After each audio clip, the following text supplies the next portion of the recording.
وعليكم السلام ورحمة الله. حياكم الله اخوي علي. الله يسلمك، تفضل. حياك الله، انا موالي من مصر. اهلا وسهلا، تفضل تفضل اخينا العزيز، تفضل. حياك الله. لا احببت استفسر منكم ان تسمحون لنا.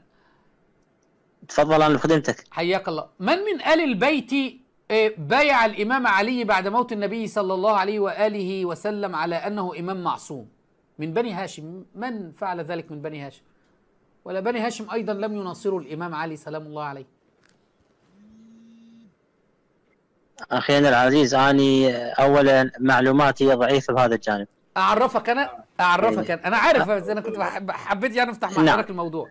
الشيعة نعم الشيعة هداهم الله يعتقدون اني الشيعة شنو اعتقادهم؟ يعتقدون بالطعن في الصحابة وآل البيت. هم بس شاطرين في اللطم والتدبير، أستاذ علي الجبوري، في اللطم والتدبير والزحف والسب واللعن، لكن أي أدلة؟ القرآن الكريم 6236 آية خالي القرآن الكريم من أي عقيدة من عقائد الشيعة. السنة خالية من أي عقيدة من عقائد الشيعة.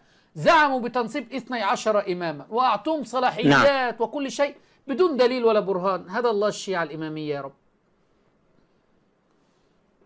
احنا معتقدنا بانه الائمه المعصومين عليه السلام لهم الخلافه بعد رسول الله صلى الله عليه واله. دليلك ما في دليل لا في القران ولا في السنه.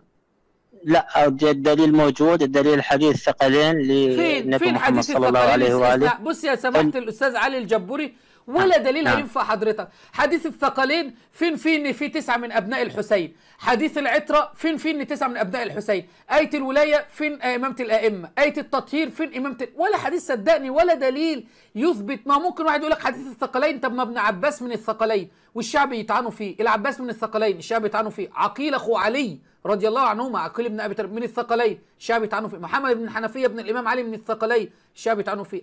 زوجات النبي صلى الله عليه وسلم. حديث النبي محمد صلى الله عليه واله من كنت مولاه فهذا علي مولاه. فين بقى فين التسعة الائمه؟ فين التسعة الائمه في الحديث ده؟ للاسف زي ما قلت لحضرتك انتوا وضعتوا 12 اماما بدون دليل، كده كلام فاضي. لا، حديث للنبي محمد صلى الله عليه واله الخلفاء من بعد 12 وجد شيء. انا اختصاصي يعني قلت لك مو اختصاص والله اتصلنا بالمختصين، احنا لنا اكثر من 2100 اتصال على معمم الشام، مفيش حد بيجيب، لكن لعل الله ارسلنا اليك. بس استاذ علي اسمعني، حتى ولم يكن هذا اختصاصك افهم ان حديث حتى لا يزال الدين عزيزا ما وليه 12 خليفه. الدين كان عزيز في ولايه الخلفاء ال 12، لكن الدين دلوقتي اهو العراق اهو في خلافه امامك المهدي لا كهرباء ولا ماء ولا بنزين، والشيعه فقراء والمعممين بيسرقوا والشيوخ دمروا العراق شيوخ الشيعه.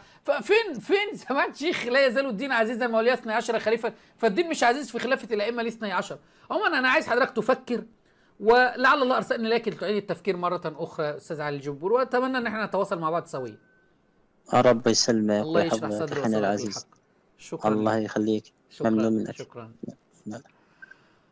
الله يهديهم يا رب. اسال الله ان يهديهم وان يشرح صدورهم الى الحق. لا يعلمون شيء لانه معتقد مخالف للقران والسنه كل دليل هيجيبه ما ينفعكش، لا حديث ولا ايه ولا اي شيء هينفع.